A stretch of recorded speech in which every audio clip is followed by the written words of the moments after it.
share ko lang mga pogi, noong biglang nagaya yung coach namin na biglang bumili daw ng matamis dahil naglalaway daw siya pagkatapos daw niyang kumain at ayan na nga. At bumili kaming tatlo at salamat nga pala at may sasakyan kami kahit wala kaming pambili at shout out sa mga boss namin dyan na pinahiram kami ng sasakyan. Kahit na ang lisensya na meron ako ay yung lisensya lang ng Pilipinas at ayan nga po, nakapagmaneho rin po tayo sa US mga kapogi. At maganda dahil maluwang ang kalsada dito sa amin mga kapogi. Hindi katulad sa Metro Manila na napaka-daming sasakyan at sobrang traffic mga kapogi. Dito at maraming mga patas dito na pagdating sa kalsada ay ibang-iba sa ating bansang Pilipinas mga kapogi. At ayan nga, papasok tayo sa parking area ng grocery na ating pupuntawan.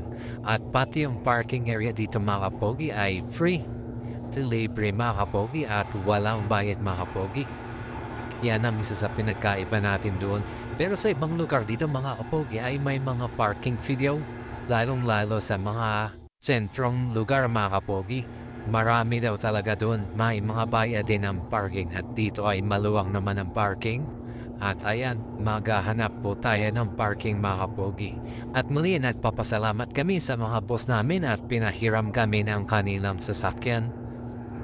At ayan nga po, maghahanap po muna tayo ng parking sa mga oras mga pogi. Dahil pakaabutan tayo ng gabi at ayan na nga, imbis matamis lang nagpabili pa si coach namin ng ice cream. At ayan na nga, ice cream po trip kami. Dahil libre ko, malaki hakin at si coach nga nag-request dahil matigas daw yung ice cream kaya nag-request siya ng kahoy. Kahoy daw panungkit at ang suggestion naman ng bata niya, ayan daw yung takip yan daw gamitin. Para silang may tama. Parehas si Coach Abel, tignan mo yung damit niya. Abel talaga yung nakalagay sa damit niya. Etong isa rin, kung babasahin yun, amis din yung nakalagay. Ayaw talaga nilang maligaw mga kapogi. Gusto lang nilang magpakilala na yan ang pangalan nila. Enjoy na enjoy si Coach Abel at kaya din si Wonder Pet dahil last kain niya na daw yan dahil malapit na yung laban niya. Kaya happy muna. At ayan nga, natapos na kami at pauwi na kami mga kapogi dahil alas 8 na ng gabi mga kapogi. Tama mga kapogi. Alas 8 na po ng mga gabi yan dahil dito kahit alas 8 ng gabi maliwanag pa rin mga kapogi. At ayan na nga ang aming sasakyan, yung kulay.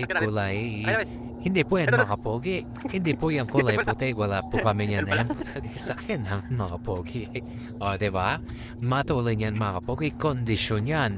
Masarap gamitin yan at humaharurot. At ayan na, umalis na po tayo doon sa pinagparkingan natin para makauwi ng mga kapogi at makapagpahinga na dahil may ensayo pa uli sa kinabukasan mga pogi. Ayan na pogi ng driver natin. At ayan na nga, dapat dito ay susunod ka sa mga batas. Ayan, pag sinabing stop, full stop ka muna diyan mga pog.